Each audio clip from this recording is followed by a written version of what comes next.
कौन सी क्लास में पढ़ते हो आप? कक्षा 10th में। कल क्या हुआ था बताइए। अचानक से गिर गया था वो प्लास्टर। कहाँ गिरा था, कितने ऊपर गिरा था? वो 4 बच्चों के ऊपर गिरा था, लोकेश्वर, पवन और ऋषिनंद और रानू। आप कहाँ बैठे थे? उनके बगल में बैठा था। कहाँ, सिर में गिरा था, कहाँ गिरा था? जी, सिर में गिरा था। एक का थोड़ा सा लग गया सिर में, ब्लड निकलने लगा था। फिर क्या हुआ? फिर सब बच्चे बाहर निकल गए थे। डर लगा उस समय? जी, क्या लग रहा था? कि और ना गिरे छत कहकर। स्कूल भवन की कैसी हालत है आपकी स्कूल की? स्कूल भवन टूटने लायक हो गया है, किसी भी वक्त टूट सकता है। वो स्कूल बना है वो दिखावे के लिए सिर्फ बना है, स्कूल तो लगा नहीं रहे हैं वहाँ पे। कब से बना हुआ वो? कम से कम 1 साल हो गया सर। तो अभी आप लोगों की क्लास कहाँ लग रही है? अभी तो यहीं लग रही है, अब पता नहीं जल्दी से जल्दी वो स्कूल को खुलवा दे तो वहीं बैठते। ये सर ये एकीकृत उच्चतर माध्यमिक विद्यालय है। यहाँ 1 से 12 तक क्लास संचालित है। कितने कमरे हैं सर? 10 कमरे हैं, एक ये हॉल है और एक प्राचार्य कक्ष है, एक ऑफिस वाला है। हाँ, और स्ट्रेंथ कितनी बच्ची है? यहाँ स्ट्रेंथ अभी दर्ज संख्या 500 से ऊपर है और अभी भर्ती चालू है। तो देखने में आ रहा है कि पहली से लेकर 5वीं तक एक ही रूम में चल रहा है। बैठने के लिए जगह नहीं है, कहाँ बैठाएं आप बताइए, आप देख रहे हैं। तो स्कूल भवन की क्या हालत स्कूल भवन की हालत तो बहुत बेकार है। है? इसमें मरम्मत के लिए पैसे भी आए थे 18-19 लाख। मरम्मत के लिए इसमें पैसे आए थे पर इसमें उतना का मरम्मत इसमें हुए नहीं। नहीं, सिर्फ एक पुट्टी कर दिए, पुताई हो गई और बस हो गया। कितनी राशि आई थी? राशि का तो हमको पता नहीं है क्योंकि हमारे यहाँ इस बारे में कोई लेटर वेटर कुछ नहीं आया था। वो ठेकेदार के आदमी आए थे कि वहाँ से जो है हमारा टेंडर हुआ है, ये हुआ है। बाकी ऑफिस से हमारे यहाँ जो है ऐसा कि इतने का टेंडर हुआ है, कितने का हुआ है, कौन सा एजेंसी है, ये उसके बारे में हमको पता ही नहीं। कल क्या हुआ था, कल क्या घटना हुई थी? कल तो सर मैं 1 बजे के बाद करीब मेरे बच्चे का मतलब पोते का तबीयत खराब था, तो उसके लेके मैं डिंडोरी चला गया था। मालूम से चला हुआ? नहीं, फिर वहाँ से मतलब 2 बजे करीब यहाँ से फ़ोन किए कि वो 10वीं क्लास का प्लास्टर गिर गया और 2-4 बच्चों को लग भी गया है। तो मैं कहे अगर भैया ज़्यादा अगर लगा हो तो उनको डायरेक्ट डिंडोरी ले आओ, एक आध गाड़ी वाड़ी करके उसको हम देख लेंगे। तो बोले सर प्रभार में पारा सर जी थे, तो बोले ज़्यादा नहीं लगा है और उनको जो है प्राथमिक इलाज यहीं पे करवा दिया। मैं कहा ज़्यादा अगर लगा हो तो उनको डिंडोरी ले आओ। कहाँ इलाज कराया था? अब वो ही बताएंगे कहाँ पे आए, यहाँ पे करवाए रहे होंगे, अस्पताल है। उसकी जानकारी आपने वरिष्ठ अधिकारियों को दी है? कल की घटना की? शिक्षा विभाग के अधिकारियों को ये जानकारी है? कल तो नहीं दिए थे हम। मैं कहा मैं आके पता तो कर लूँ क्या स्थिति है, इनसे बात पूछ लूँ जरा। तो नया स्कूल ही बना है लेकिन वो अभी तक नया स्कूल तो बना है लगभग, अब पता नहीं उसमें अप्रोच रोड भी बाकी है, बाउंड्री बाकी है, अधूरा है।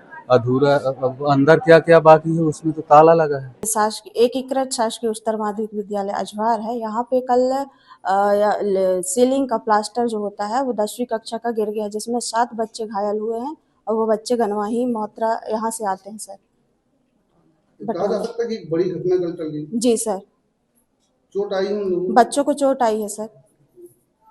तो आप ग्राम पंचायत के सरपंच हैं, आपने कभी यहाँ पे देखा कि बोला स्कूल वालों से बात की कभी? सर मैं हमेशा यहाँ पे निरीक्षण के लिए आती हूँ। निरीक्षण में मैं हमेशा जो अभी आपको ये साफ सुथरी क्लास दिख रही है वो सर ये क्लास तो मतलब इतनी गंदगी रहती है यहाँ पे। टीचर बच्चों को वैसे ही पढ़ाते मतलब वैसे ही बैठाल के पढ़ाते हैं। जब उनसे पूछा जाता है तो वो बोला जाता है कि नहीं हमारे यहाँ के प्यून बात नहीं मानते हैं, ऐसा करके हमको समझा दिया जाता है। ठीक है सर। और रही बात सर निरीक्षण करने के दौरान मैंने इनसे हमेशा वो निरीक्षण पंजी मंगा है, जिसमें इन्होंने मेरे को कभी अवेलेबल नहीं कराया है। ठीक है सर। उसमें मैं ये यहाँ की जो कमियां हैं, टूट फूट है, उस चीज़ के बारे में लिखने के लिए बोली तो मेरे को यहाँ पे निरीक्षण मतलब वो लिखने के लिए निरीक्षण पंजी नहीं दिया गया।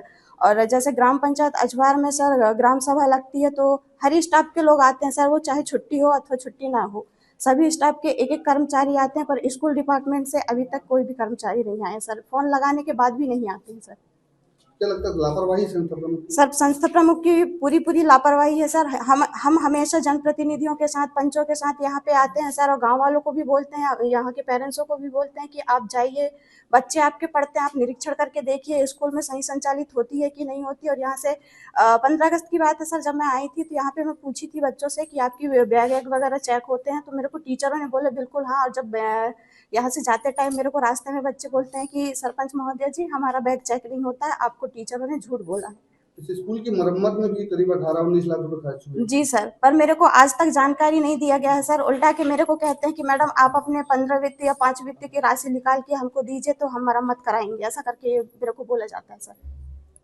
मेरे को जब भी मैं जानकारी मांगती हूँ तो मेरे को अभी काम पूरा नहीं हो पाया सर इसमें थोड़ा सा सीसी रोड बचा है और बाउंड्री वॉल बचा है सर। दिक्कत यह है कि यहाँ पे बाउंड्री वॉल के लिए प्रस्ताव मांगा गया था, तो यहाँ के प्रमुख संचालक हैं अध्यापक महोदय जी, वो बोल दिए थे कि हमारे यहाँ बाउंड्री वॉल है, तो सर उसी वजह से वो पुराना बाउंड्री वॉल को रिन्यू कर रहे हैं सर, उसमें थोड़ा सा टाइम लग रहा है। सर मैं कल डिंडोरी में था, जब मेरे को फ़ोन के माध्यम से जानकारी मिली थी कि यहाँ पे मिडिल स्कूल के 10वीं क्लास की छत गिर गई, इस प्रकार की जानकारी मिली थी। इसके बाद मैंने प्राचार्य को फ़ोन लगाया था, क्योंकि मेरी बच्ची भी इसी स्कूल में पढ़ती है, वो 11वीं क्लास में है। तो मैंने प्राचार्य को फ़ोन लगाया, फिर प्राचार्य जी बोले कि मतलब छत गिरने की घटना नहीं हुई है, बस थोड़ा प्लास्टर गिरा है स्कूल का, इस प्रकार की मेरे को जानकारी लगी थी। कितने बच्चे घायल हुए थे क्या? और 6-7 की संख्या बताई जा रही है सर।